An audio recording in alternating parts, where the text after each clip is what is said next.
Ah yes, another day in the desert, and this time I was determined to actually make it far. That was until this guy swinging a sledgehammer, who I'll call Hank, literally starts attacking me out of nowhere.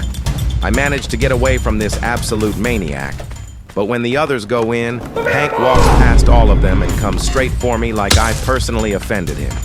Mind you, I literally just started the game. I try hiding under a bed, but of course Hank finds me and tries to finish the job. Luckily, we managed to lock him in the room.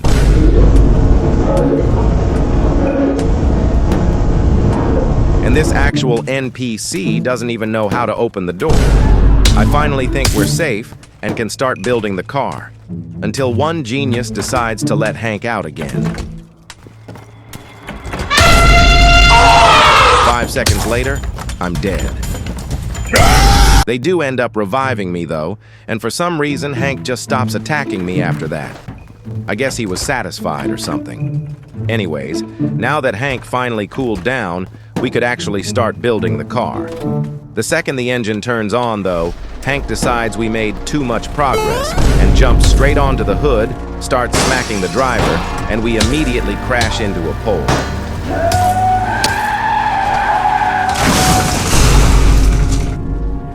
Mind you, we hadn't even gotten onto the road yet. Eventually, Hank chills out again and we finally start driving. Then, out of nowhere, he accidentally drops his sledgehammer. That's when I knew. This was our chance.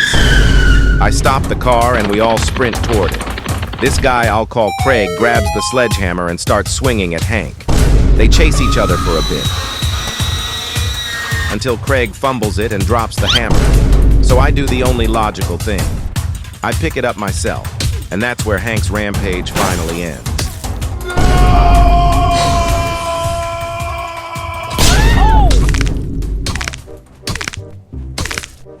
Not so tough, are you now? We were finally safe, or at least that's what I thought. Hank suddenly respawns and makes a full sprint for the car, angrier than ever. He grabs the sledgehammer, jumps onto the hood, and starts swinging again. Pretty soon he takes me out, the wheel gets left unattended, and we crash into another pole.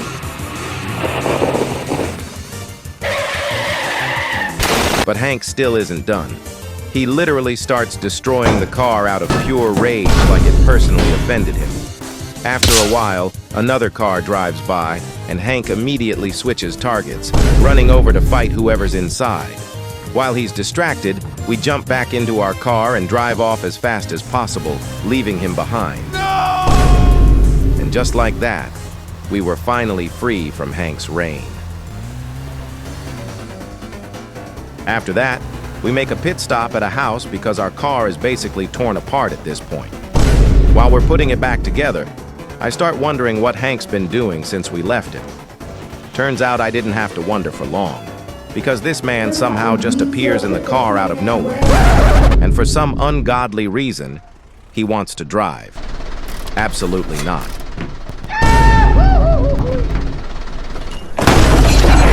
We finally get moving again and stop at the next location, where Hank thinks it's hilarious to keep yanking the handbrake like a troll.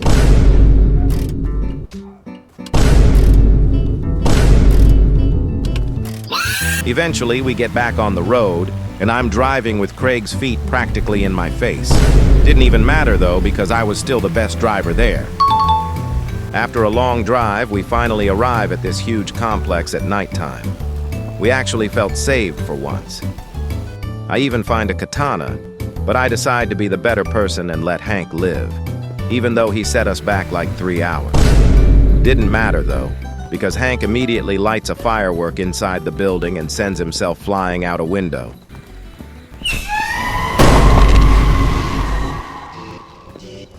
We head back to the car, and somehow Hank is already there waiting. Craig ends up finding the katana and, clearly still not over everything, decides it's revenge time. These two start fighting all over again, and somehow it ends with the car crashing straight into a river. And that's not even the craziest part. You'd think after all that, Hank would finally give up. Nope. This dude pulls an axe out of nowhere and starts full-on dueling Craig right in front of us. And I'm not gonna lie, Hank was winning.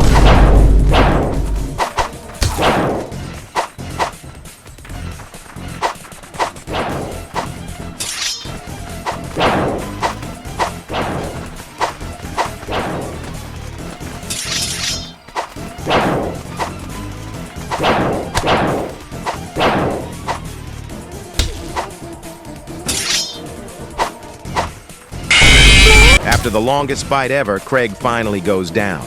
So I decide it's up to me to end this myself. I step in, ready for revenge. And yeah, that didn't go how I planned. Hank was too strong, and I ended up losing too. After the longest battle ever, we finally managed to take Hank down. But of course, he wasn't going out quietly. In his dying moments, this man somehow summons a literal tornado. At that point, the car was the least of our worries. This driving game had officially turned into a full-on war zone. We try to run back to the car, but Hank and Craig get sucked into the tornado first. Me and the last guy try to escape the other way. Too late. The tornado drags us in and we're getting tossed around like literal rag dolls. I somehow manage to dive into a house and take shelter, and through the window I see Hank just spinning through the air like he's part of the storm itself. I run upstairs to get a better view. Worst decision ever. The tornado grabs me again and throws me right back into the chaos. After what feels like forever, the tornado finally disappears. We stumble outside to assess the damage, and that's when we see Hank in our car, casually driving away with it. And by the way, it doesn't even have a wheel. That's when it hits me. Hank didn't summon that tornado out of anger. He used it as a distraction, just to steal the one thing we couldn't afford to lose, our car. At that point, there was only one thing left to do: find Hank or die trying. Our whole team was basically gone, and it was all because of him. He stole our car, caused absolute chaos, and somehow turned a driving game into a natural disaster simulator. Once I found him, it was over. And just like that, the hunt for Hank and our car officially began.